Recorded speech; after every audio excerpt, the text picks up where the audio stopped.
Hey everyone, today we're going to be talking about the importance of definitions. Obviously, definitions have been important throughout this process, but today we're going to talk about them a little bit more specifically. We're going to talk about confused definitions. It's coming after homophones because you'll see in a second they're almost like the reverse homophone.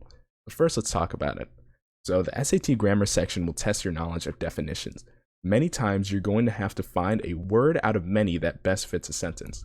So that brings us to confused definitions. So sometimes you'll have a group of words that sound and are spelled differently but have similar meanings. That's that reverse homophone effect. Instead of sounding similar and having different meanings, sound different, but they have similar meanings. It's important to know the definitions of them and also the context in which they usually appear to choose the best option. Of course, the best way to figure that out is going to be to practice. So let's look at our practice problem. After reading the passage, choose a word that fits best. The good news, however, is that both researchers and film buffs are working to revive and preserve the movies that still exist. In addition, new archives are being established to house these films. So let's just look at all of our options real quick. We have restore, which actually has a surprisingly similar meaning to revive. They're both to bring something back into tip-top shape. We also have regulate and relieve. Now, these words are a little bit different, though they have similar-ish definitions. I would argue that they don't work here.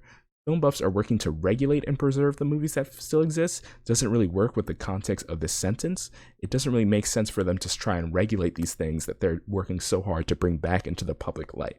Now, relieve and preserve the movies also doesn't make as much sense. What are they relieving out of these old films? It doesn't really make sense given the context we have here. Now, choosing between revive and restore is a little bit tricky. Revive usually refers to human resurrection. It usually refers to something of a more medical sort. Rather, in this case, when we're talking about an inanimate object, a film, we would be more likely to use restore. So we're going to get rid of that revive here, and we're going to choose restore as our better option. Though they have similar definitions, restore is usually used with regards to inanimate objects and restoring old antique things, whereas revive is more so used in a medical sense, using it on living things.